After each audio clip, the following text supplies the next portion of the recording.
হঠাৎ করে আসিফ মাহমুদ সজীব ভুঁইয়া এমন একটা কথা বললেন, যেটা একটা ভারত বাংলাদেশের কূটনৈতিক সম্পর্ক এমনি তলানিতে। তার মধ্যে নতুন করে একটা বিতর্ক তৈরি হলো। সরকারের কে অনুমতি দিল আসিফ মাহমুদ সজীব ভুঁইয়াকে এমন তথ্য বলতে? এগুলি তথ্য প্রেস সেক্রেটারি আছেন ইউনূসের পক্ষ থেকে, তারপরে তথ্য উপদেষ্টা আছেন, আছেন পররাষ্ট্র উপদেষ্টা। এগুলি একটা দেশের সাথে একটা দেশের সম্পর্ক, সেই সম্পর্কের অনেকগুলো বহুমাত্রিক দিক আছে। সেই বিবেচনা করে এটা খুবই স্পর্শকাতর বিষয়। বিষয়টা তো সোজা না যে চট করে একটা স্ট্যাটাস দিয়ে দিলাম। হয়েছে তাই, একদম সহজ করে ফেলছে তারা। এবং বলছে যে তারা যে নাম ধরে ধরে বলছে যে এই 10টা বাতিল করা হয়েছে। ভারতীয় হাইকমিশন বলছে যে 10টা চুক্তি বাতিলের বিষয়ে যোগাযোগ করেনি অন্তর্বর্তী সরকার। বাংলাদেশের পক্ষ থেকে 10টি প্রকল্প ও চুক্তি বাতিলের বিষয়ে কিছু জানে না ভারত। ঢাকায় অবস্থিত ভারতীয় হাইকমিশন জানিয়েছে অন্তর্বর্তী সরকারের পক্ষ থেকে এই পর্যন্ত এই বিষয়ে ভারতের সঙ্গে কোনো যোগাযোগ হয়নি। এর আগে রোববার রাতে ভারতের সঙ্গে 10টি প্রকল্প এবং চুক্তি বাতিল এবং আরো কোন কোনগুলি বাতিলের পর্যায়ে আছে, স্থগিত করা হয়েছে, সবগুলো তালিকাটা দিছে।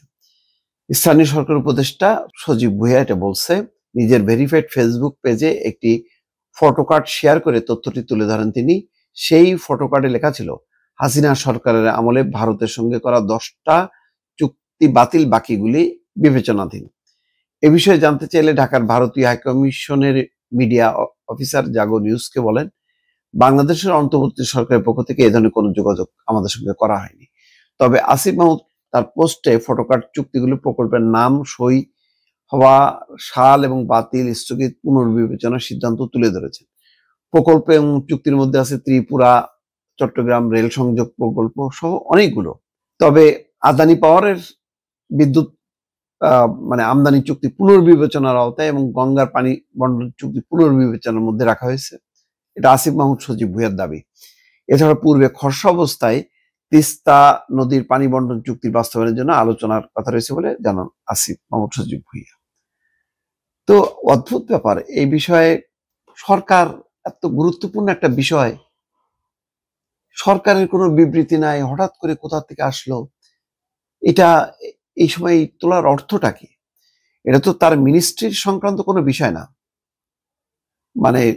যে তার মিনিস্ট্রি, এগুলি হলো সামগ্রিকভাবে বিভিন্ন মন্ত্রণালয়ের সাথে চুক্তি, অথবা চুক্তি হয়েছে বা কোনটা বাস্তবায়ন আছেন। এটা বললাম তো, এটা অত্যন্ত গুরুত্বপূর্ণ বিষয়। এটা আসিফ মাহমুদ সজীব ভুঁইয়ার লেভেলের কোনো উপদেষ্টার বলার কথা না।